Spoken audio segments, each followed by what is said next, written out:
Welcome back. Welcome to the first episode of Season 3 of the Woke Mommy Chatter podcast. It's been a minute, but we're back, and I'm really excited to bring you Season 3. Also, look out for the Woke Mommy Chatter Patreon feed. You'll be hearing more about that soon. Every once in a while, there are people that you meet that really inspire you and leave a mark on your outlook, on your life. And today I'm speaking to one of them, Charline Grant. Charline is a superhero. She is my superhero. I know she's a superhero for a lot of people. Last year, she was called the N-word by a school trustee. That trustee, Nancy Algie, refused to resign and then tried to use dementia as an excuse for her use of the N-word. Charline fought the school board to get that trustee removed. And then she did something amazing. She turned around and ran for school trustee herself. She didn't win, but she ran. On this episode, I talked to Charline about her story, and she shares some of the truths that she's learned as a Black mother with kids in the public education system over the years. This episode is long, but take the time to listen to it all. There's also use of the N-word, which I've left unedited, so take care if you've got kids around. Joining. No problem. Just good. I first heard of you last year, I think it was now, when there was a news item about a school trustee who had called a mom the N-word and was refusing to apologize. And that's kind of like how you came onto my radar. So can you tell me a little bit about like your story and how you became Charline Grant, mom of 3, who's running for school board trustee? How did that happen? Wow. So initially how I became on like this person, my son was having issues at his high school, just started grade 9. And right out the start, he kept coming home with various things that were being said to him by his French teacher. He was part of a special pilot project French program at a high school. And so he was having issues. And, we kept having various meetings to find out what the problem is, what's happening, what's going on. So the meetings that we were having, we realized we weren't getting anywhere. Like it was just roadblocks and excuses and being made and we weren't getting any answers. So we scheduled a meeting with the superintendent of the board. And it was that meeting. This was after about another 3 meetings that we've already had, or 4, with the principal, the teacher, trying to figure out what's happening. And in that meeting, the superintendent met with the administrative staff an hour before he met with us. When we walked in, he didn't even ask us anything really. Right off the bat, he said, "I believe the administrators, and this is how it's going to go. If we believe your son has slight behavioral issues and X, Y, and Z." And at that point was the first time we've ever heard anything about his behavior. It was always, he's very respectful. So we were taken aback by that. So we asked for examples. The examples were so frivolous, and it just seemed like it was this reach. So then he told us, if you're not happy here, we're not going to allow you to transfer into another French school. You could either stay here or take him in the English program. So we left. I picked up my purse and I left. And I said, because on my drive home, this is when it all changed for me. My son we actually told him to wait for us after school. And on our drive home, I said to him, he with tears in his eyes, he said to me, "Mom, it's never going to change. It's always going to be this way." And me choking back tears, I said, "No, I'm going to get you justice."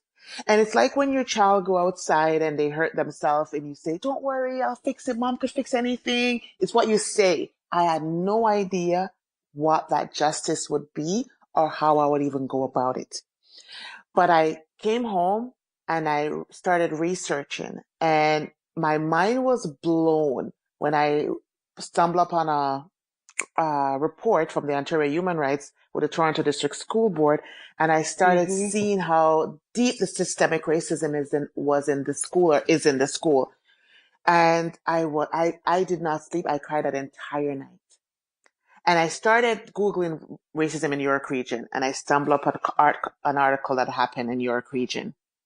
And that's how my story started. I reached out to the Star because they had covered that story. And by me calling the Star to ask, do you normally cover school stories? They told me they've already had 12 other parents who are having problems in York Region. So they wanted to meet with me.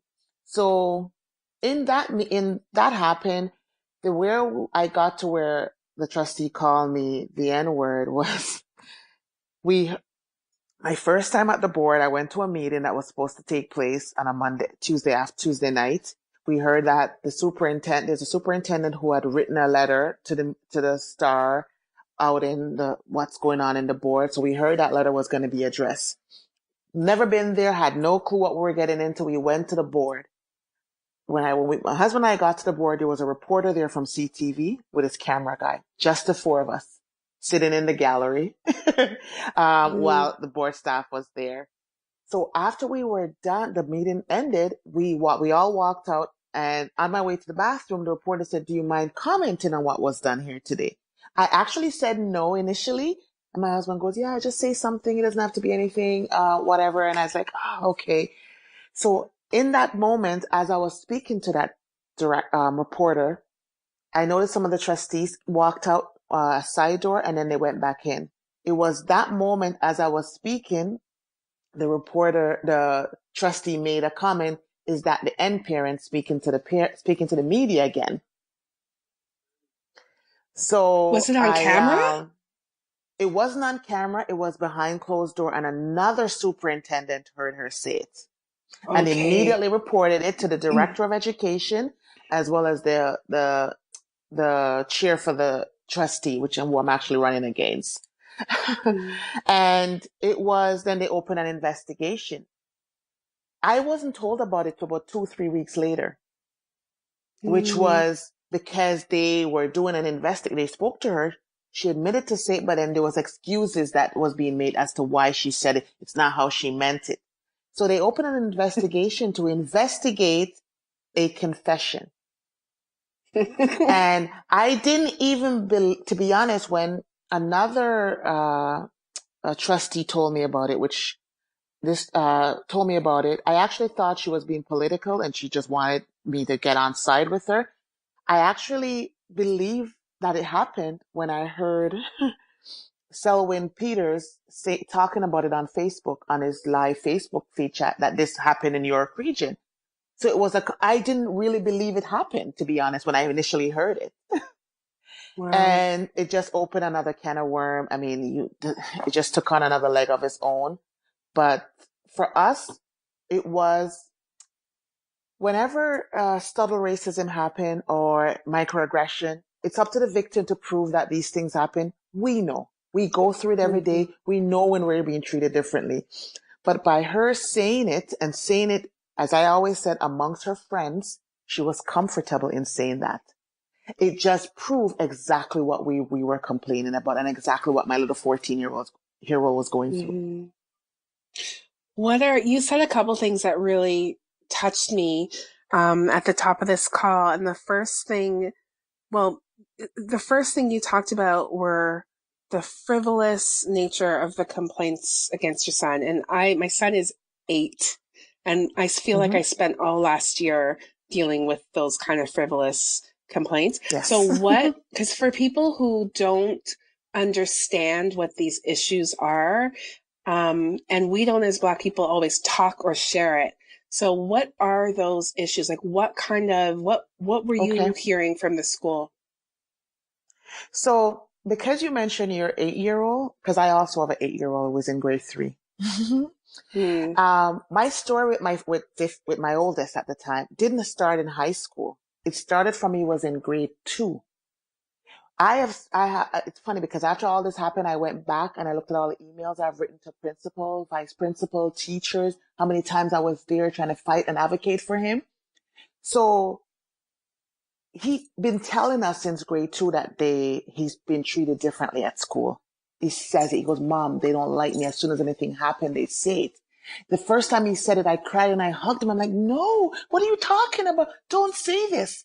I was young parent, my firstborn, not understanding the system. In high school, and I've always said this, the way elementary school went for him and how much we talk about the problem at our dinner table and everything that happened. And every time we discuss it with our oldest or the other two were around, he knew how to handle himself in high school. When I asked that superintendent to give me example of his slight behavioral problems, it's because that was the first time I heard it. I had email from the principal and the teachers telling me how great and wonderful he was. So when I heard that, I knew it was a reach. I knew it was false, and I knew they were trying to build a case, and I was not going to have it. So when I said, give me example, the superintendent turned to the principal and said, go. The principal, who I've met on many occasions, held his head down, didn't even look at my husband and I for at least 10 seconds. Could be longer, but it could have seemed like a long pause. And we just kept staring at him because he was uncomfortable about what he was about to say, because he knew that we know he wasn't telling the truth. First thing he said, I was in your son's basketball class, and this coach asked him to put away the ball, and he shot the ball 3 additional times before he put it away. I didn't rebuttal. I said, give me another example, because I knew what I wanted to say, but I wanted to hear what else they had. Then he turned to the vice principal and said, you go. So I realized this was all rehearsed prior to me getting into this meeting. The vice principal said, I went to his class once and his teacher said he went to the bathroom and he took 15 minutes. I said, anything else? They said, well, his teacher sometimes says when they're talking to him, he doesn't always respond. I said, anything else? Because I've never heard any of this. Out of all the phone calls and emails I've sent, I've never heard. So I said to the principal, I said, Mr. Fernando, we've had many meetings. You've told me how respectful Ziphian is. You've never brought this to my attention. My husband coaches basketball as a volunteer. I don't know one basketball player that you tell them put away the ball and they would put it away on the first goal. And if that means that he has behavioral problem, then we have serious issues here. I said, not only that, you mentioned him and that basketball coach. My son is in grade 9 and he's the captain of the basketball team because the coach recognizes leadership quality and how he's able to rally the other players. So you're saying this is the same person? And everybody was quiet. So when I say they were frivolous, I mean, that was in that meeting that we're talking about when they brought this up. There were so many other things that they would say to him. For example, his teacher is the same teacher who we had kept complaining and kept calling him out and kept picking on him. In my view, harassing him the entire season. One of her first interaction with him, she said, I know you're athletic because she thought he was in her class for phys ed, French phys ed. We know you're talented, but we don't need you to showcase your talent here. I wrote the school about that. I said, if he was a math whiz, would the teacher be telling him to tone down his skills and not showcase it in the class?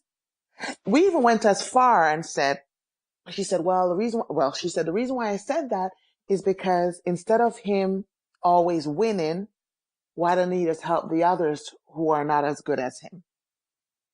When we said, I said, if maybe, give her, whatever, maybe you should coach, whatever. When he started coaching, then she complained that he wasn't participating enough. So the bars kept moving. But that's the thing, like I love what you just said about the bar kept moving.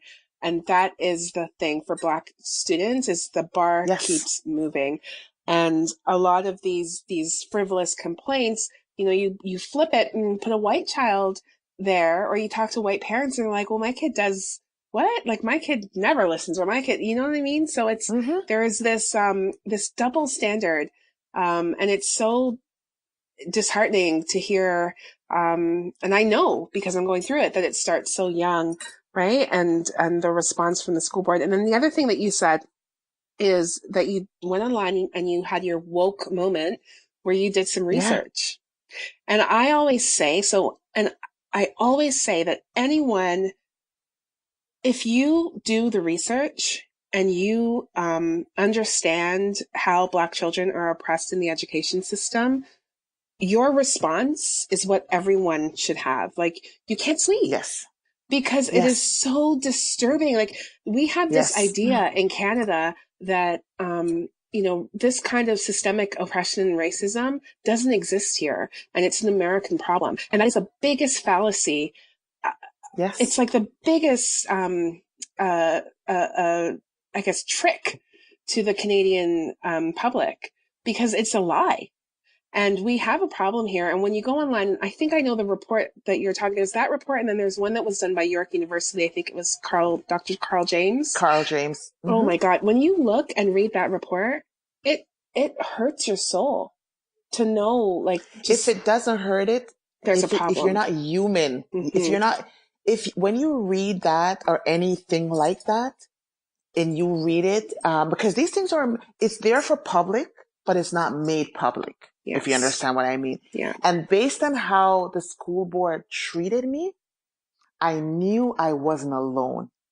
And I remember saying to my husband, before I found the article about the incident that happened in Keswick when the Black child on the school bus was kicked and beaten by a white student yelling the word nigger, nigger to him. Before I found that, I remember saying to my husband, there are people like me. And if it's the last thing I do before the day I die, I'm going to put an article, because I was going to put an ad in the paper asking, have you ever suffered racism in the York Region District School Board? That was where I was headed until I found that article. And it just so I found the article, I connected with the reporter that wrote that article, and that's how my article came out. And when I was asked to be the face of it, I became the face of it because other parents were shy, scared, afraid They're of the scared backlash. of repercussions, right? My friends told me this. My good friends I've known for over 20 something years I grew up with said to me, Charlene, are you sure you want to do this? They're going to come after you and your child. And I said to them, I know where you're coming from. Because my friends, the funny thing is they have older kids. We never even talk about this. When I started saying, they go, yeah, our kids went through it. I'm like, you guys never told me this? And I remember saying to them, I don't have a choice, because if I don't, this will forever be his life. And this is not going to be his life. I said, they don't have to like us. And I always say that they don't have to like us, but they're going to respect my child. 100%. And and when I said, I have to do this. And I'm not only doing it. And I remember I sat my little boy, 14-year-old down, and I would never forget the moment. I said, Ziff, I'm going to ask you a big favor. I know it's a huge ask. I know human being is perfect. But if I go after the board, it's not going to be easy for you, because you're in the lion's den. That's where I'm leaving you, because you're at that school. There might be reprisal. They might go after you. I know it's a lot to ask of a boy, but I want you to be near perfect. Please think of your little brother. He's 6. I need to do this for him and all those other boys, those Black boys who their parents, because what struck me with the report I read, and it hurts my heart, it says when they're in poor neighborhoods, they get it worse. And the parents who are from Somalia, Ethiopia, I read this because their parents, English is not their first language. And where they live, they even had, it's like if there's such thing as a 3-edged sword, that's what they have against them going in. They're Black, they're from poor neighborhoods, and their parents don't speak English. So they don't have a voice. They're voiceless. Yeah. You did it for them. You did it for my son too, right? Like for my kids, because I feel, and you're right. I think you touched on something that is so important, and that is the fact that we do not, as Black people, there's 2 things. We don't talk to each other sometimes about these struggles. And then the second thing is, even if we do, we don't talk to anyone else. We keep it to ourselves. We share it around the dinner table, and it doesn't go any further than that. And that is the problem. I always say, like, I'm going to tell everyone how old I'm 38 years old. I went through the school system. I know the battles that my Me parents too. had to Mm-hmm. fight, right?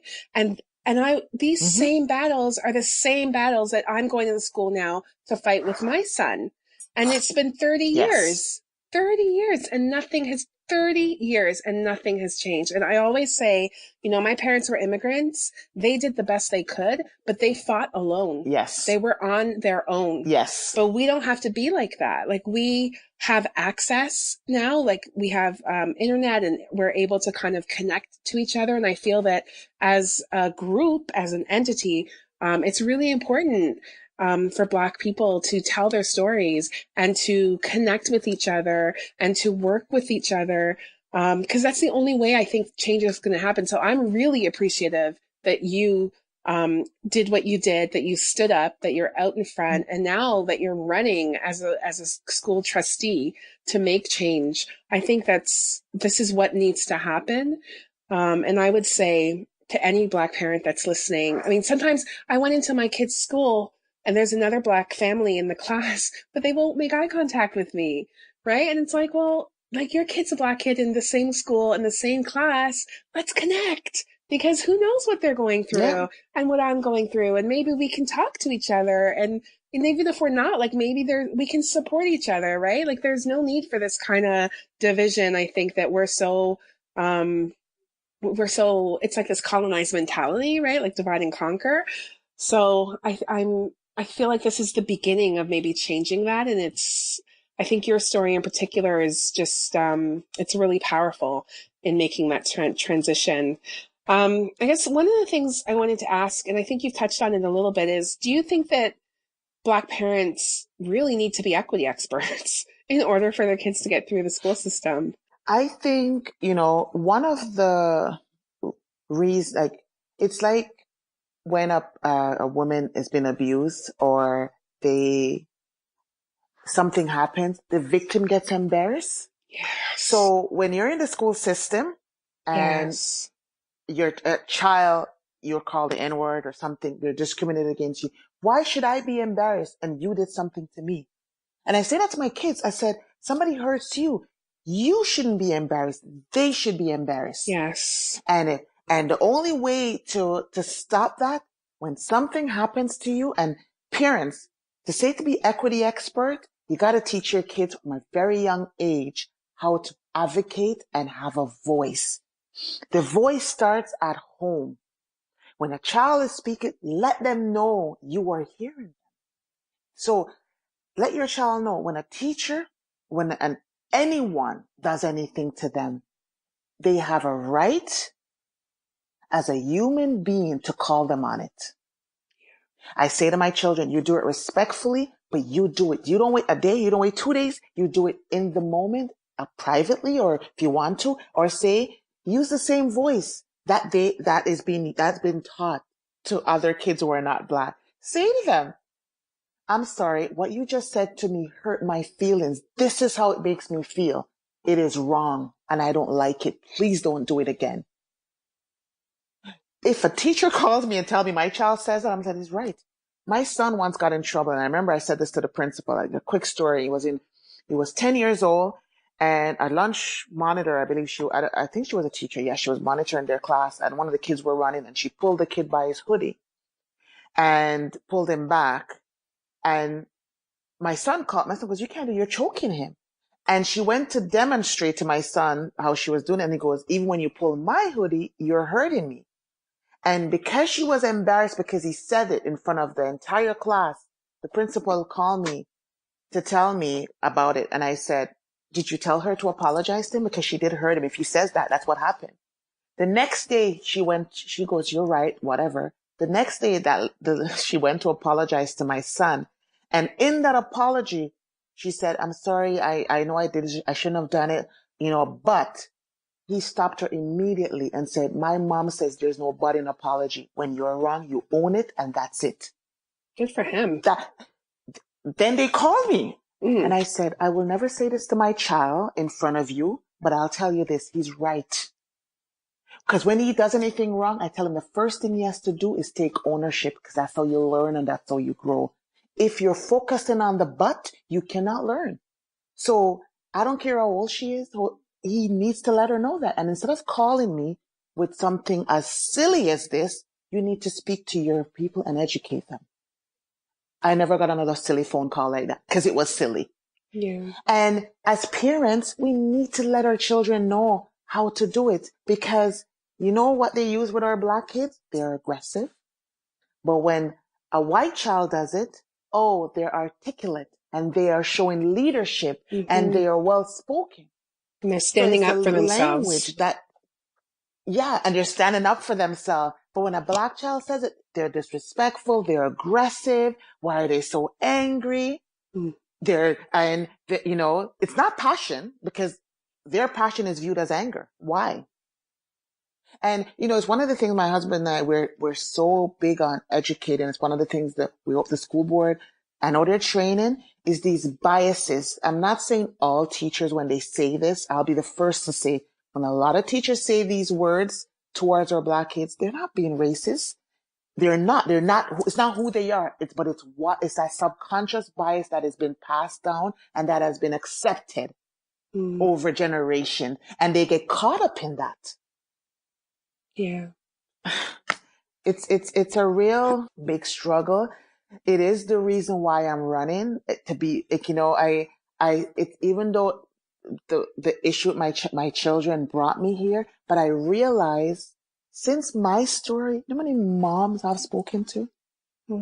Even white moms who have Black boys that they're raising their children.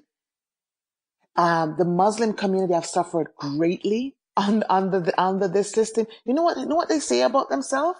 We are the new Blacks. That in itself is so insulting. And it's so telling, which means they're aware of how Black students are treated, and now we're feeling that. Someone said to me, your back is always up. I went to the school the other day, and someone said your back is always up. And I had to think about it for a little while. And I was like, you know what? Yeah. Like I go in expecting racism. I go expecting, discrimination against my son, because we had a hard year last year, grade 2. And I went in, my eyes were not open. I went in completely open, and the teacher would say things and I would be like, oh my God, I have to, like, she would say, first she said, he doesn't really show emotion and, he doesn't show his excitement about things. So, and I would go in going like, oh my God, maybe we should take him to see a therapist, like just totally on her side. Right. And thinking that there's something wrong with my child. And then it became, oh, now he's showing too much emotion. Or he has a scissors in his hand and that's aggressive and he's a danger to himself and others. And it became like the language that she was using. And it wasn't like his teacher was racist. I can't say that. She was a great teacher. She was really dedicated, but she had this like idea or these biases or this idea of who my son was. Like she would be like, oh, I'm connecting with him through sports because I know he loves sport. Like just these real kind of stereotypical things that just got away from us. And it was really hard to understand what was going on. And sometimes it's difficult to differentiate between legitimate concerns and whether or not there are biases or racism at play. And so, for example, this year, I was hoping to make it to the 6-week point without having a call, but I got a call from the principal last week. And she said, oh, it's nothing to worry about, but your son was walking and his pants fell down. And so I said, well, what do you mean his pants fell down?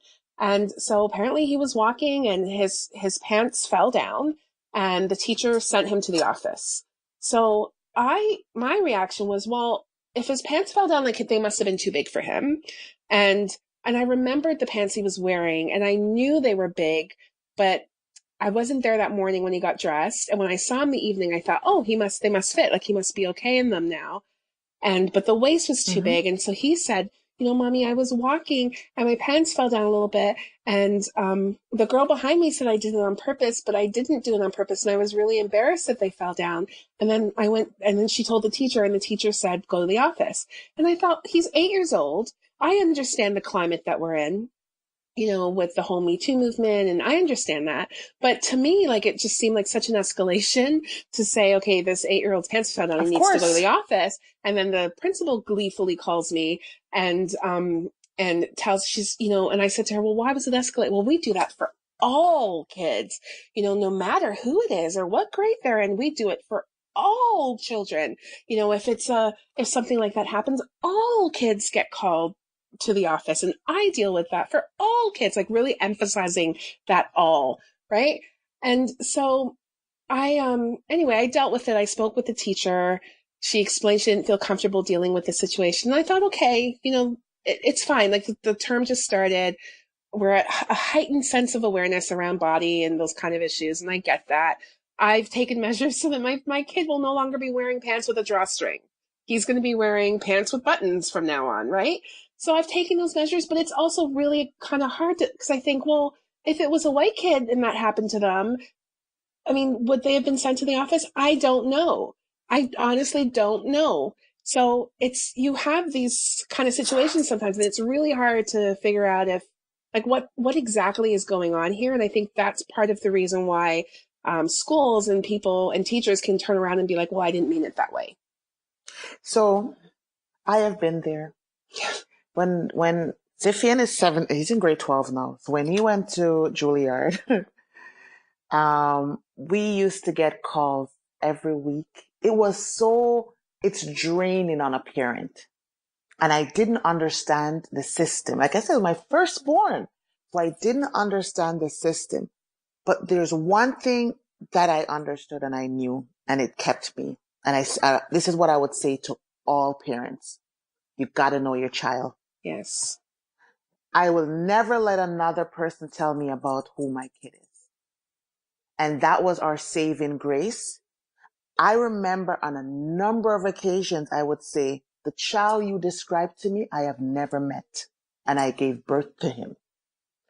You want me to believe that when I drop him off here in the morning, he just do a whole transformation and become this person because I don't know this person.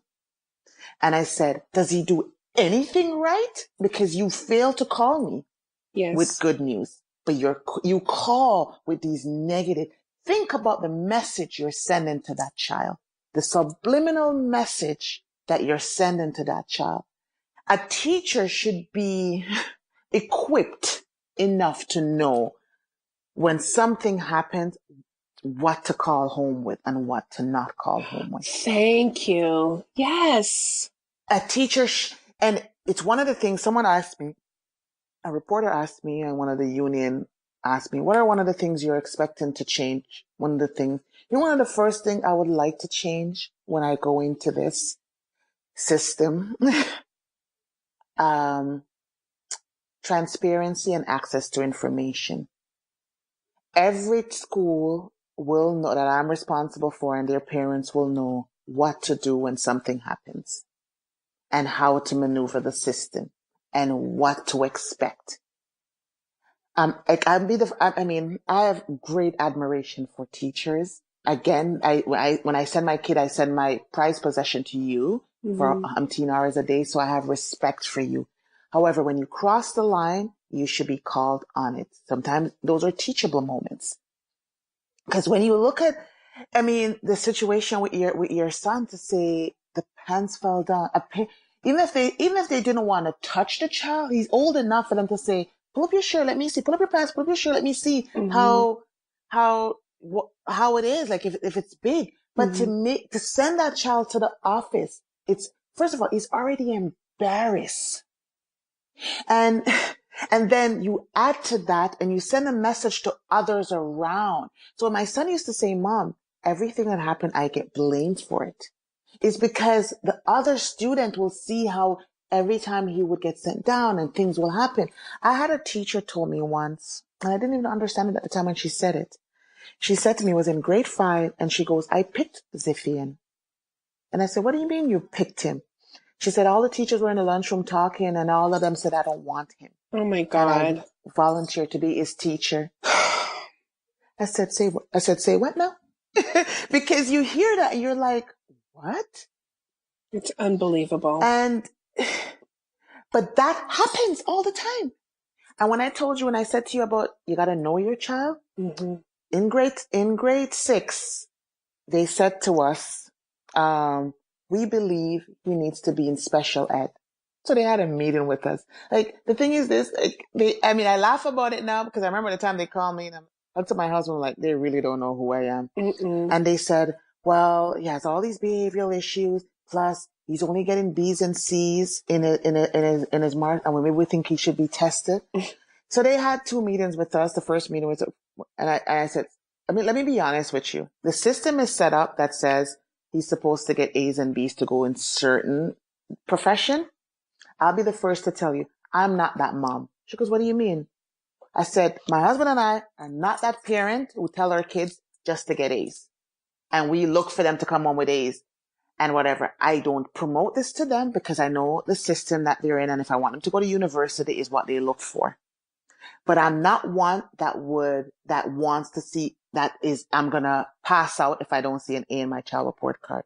I said, the movers and shakers of this world don't always get A's and B's. Mm-hmm. I said, I know my child.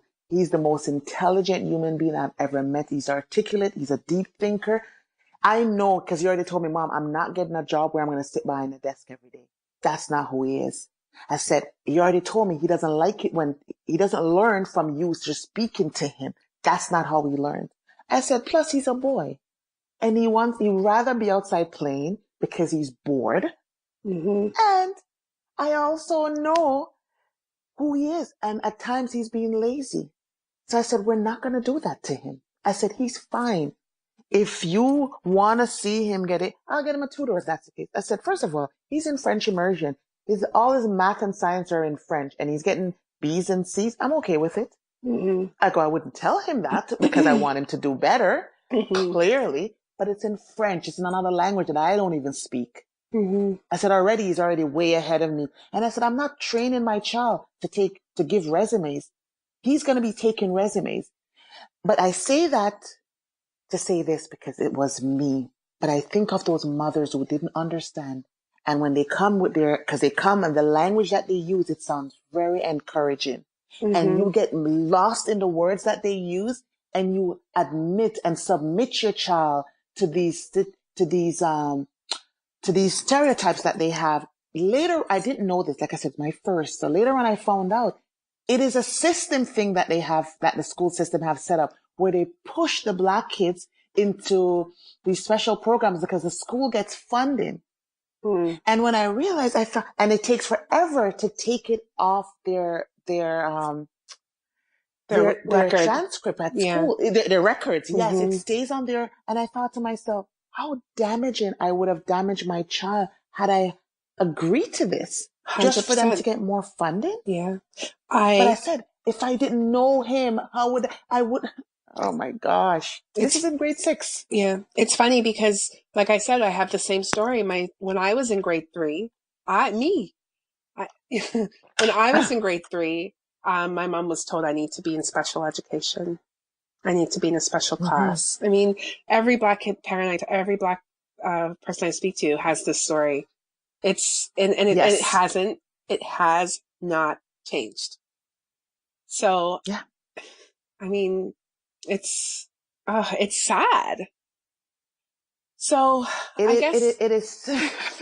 Do you see, I'm asking this question, but just by me talking to you, I already see hope.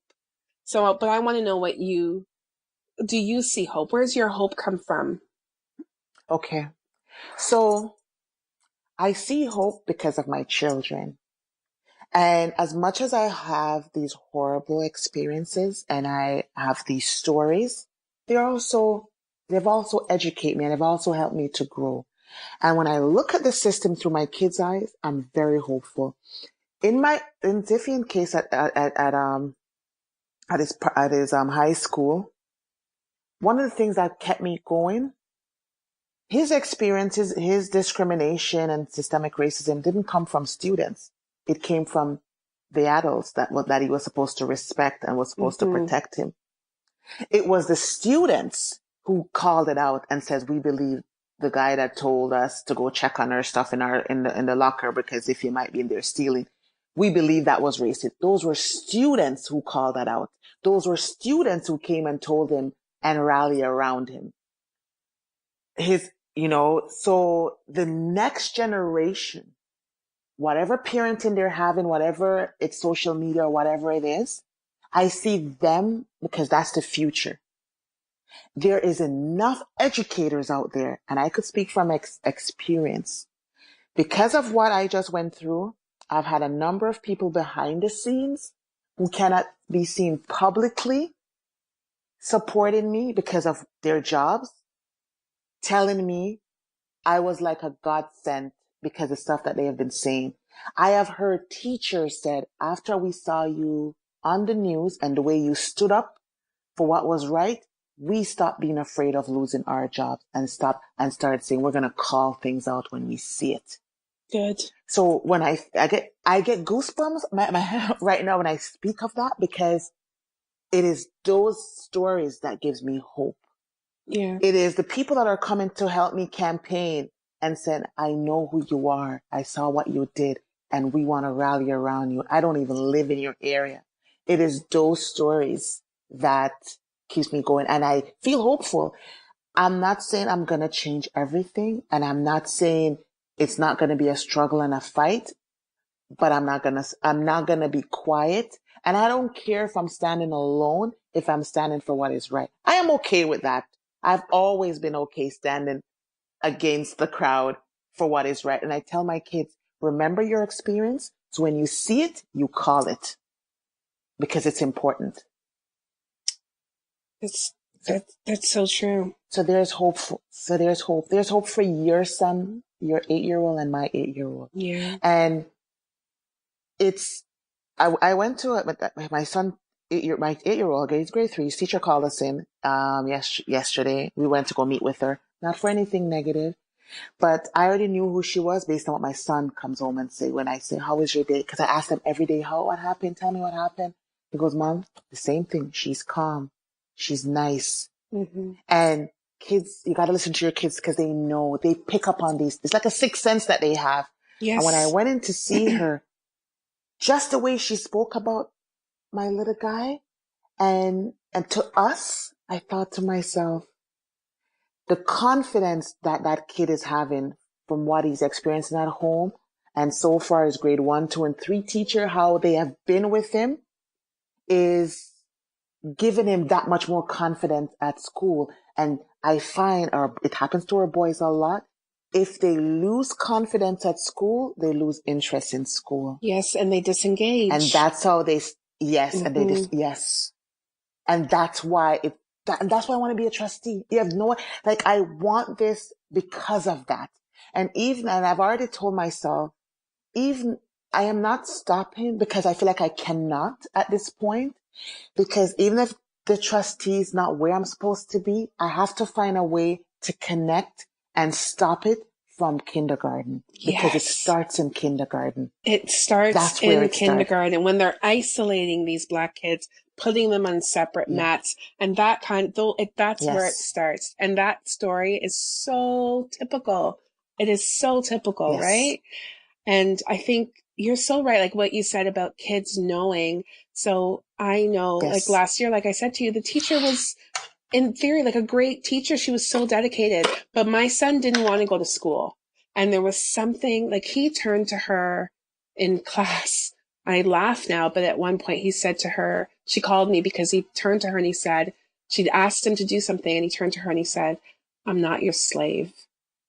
And I was like, oh my God, he said that? I don't know why he said that. Maybe it's because it's Black History. But then I was like, towards the end of the year, after we had gone through everything, I thought, he is not able to articulate exactly what's happening, but he can use that analogy. Like he understands that. So he can use that analogy to say to her, like, I'm feeling like you're not treating me right. But he can't articulate they know. Right? They know. And so it's interesting because even with me, like this year, so he has a different teacher. I don't know anything about her, but I've also had a meeting with her. And yes, we had the pants issue, but aside from that, just, the way the conversation was had, I feel a lot more confident. He seems to be a lot more confident and happy. So, we're hopeful. There's always hope. And I think one of the things I want to end this call reiterating is that I love teachers. Like, I think they do a job Yes. I could not do. I go on trips with the kids and I think, oh my God, I cannot do that. Like, how do they do it? So I have such respect and appreciation for people who can take these little unformed beings and shape them and teach them and be patient and love them, right? During the hours that they're there. I have a lot of respect for that. And I understand, but what I would like to say to teachers, I think, and I'd love to hear your opinion, is that, when a parent comes and we're talking about racism and anti-Black racism and systemic racism and equity and discrimination, like I understand that, given that, being that you feel like you're putting everything into your job, to hear that, it takes you back, right? And you get tense. And so I understand that, but I would say to teachers that you need to sit in the discomfort and listen to what parents are saying to you, Black parents are saying to you, so that you can learn and grow and be even better at your job, is what I would say. And I'd love to hear what you think about that. I think it's a lot of times they don't know that they are even being biased. They don't know. It's just, like I said it earlier, it's unconscious bias. So when they hear some of the stories, they then take it personal and think, oh, you're saying that about me. No, your behavior is that. You might not realize that. I'm hoping that it becomes mandatory across the board, across the province, where teachers are given an opportunity, whether it's through town hall meetings, and sit with Black parents and hear some of the stuff that we go through. And when you say these things to our kids, how it affects them and affects the home. I remember because the notes were so negative, I used to come home. You know what I used to do? I used to parent by sticky notes. Every morning I used to put a sticky note in my son's lunch bag. And when you get to school, he would see it. I would just say, so remember, you are number one. Remember to be respectful. Remember to think about what you're going to say. Like different things, encouragement. And I didn't know it was really having an effect. It was just one of those things it was meant to be a reminder note to him, how to be. And I got to his parent teachers meeting. And when I went to his desk, he kept them all. Oh my God. I started crying on the spot. I still have them to this day in a Ziploc bag because I said it meant something to him to see. He was in grade 5 at the time. It meant, and I thought to myself, that means it's important for me to lift him up because he's being torn down so much at school. And teachers have to know this. And I mean, you said it, I've said it before. It is not all. Sometimes it's not deliberate, but it has happened. And for us that receive it, it's received differently. And I've been where you are to say a lot of things when they first happened, I didn't understand. And I still have a lot of guilt. Yes. About how I handle situation when my son used to tell me, even though everyone says, I wish you were my mom. Look what you have done for him. Yes, I did that these last few years, but I remember these primitive years when I should have done more. And I thought when the teacher said, I believe the teacher and not my child. Yes. Yes. And it haunts me. It haunts me. It's a guilt that will stay with me forever. And I hope I live long enough to correct it and make up for it. But I was that parent and I did do that. And to this day, my son has an experience that he says, Mom, I told you. She said, my son called his teacher racist one day, his grade 5 teacher. He said, you're being racist. But he said that. He goes, Mom, I didn't say she was. I told her the boy was being racist when he was blaming me for something I didn't do. And she took it as her. And I actually believed her because, again, I thought she really liked my child, which I'm not saying that she didn't because I really think she did. But in that moment, I believed her and not him. Mm. And I'm like, see, if you can't say, for one, I think I was embarrassed. Yes. Just like when you said he said to her, like, I'm not your slave. So as soon as you said it, I remember that story. Mm-hmm. But I think I was kind of embarrassed. I wasn't as equipped. I didn't know I didn't know it was a systemic thing. I just didn't know. Yeah. I didn't know. And I could admit that. Yeah. But we're all, I mean, But we can't be too hard on ourselves, right? We're all learning. This parenting thing it's new, and we're all learning. And of course. I'm going to quote Oprah, like, when you know better, you do better, right? And that's exactly what you're doing. And Yeah. I think as a Black mom of 2 Black kids in the system, I am so appreciative of what you're doing. So I thank you for that. If you enjoy listening to the show, be sure to subscribe so you get automatic updates of new episodes every Tuesday. Don't forget to follow Woke Mommy Chatter on Twitter at @WokeMommy, on Instagram, and follow along on Facebook at Woke Mommy Chatter. If you'd like to get in touch, have feedback, ideas for the show, drop me a line at wokemommychatter@gmail.com. Thanks for listening to Woke Mommy Chatter.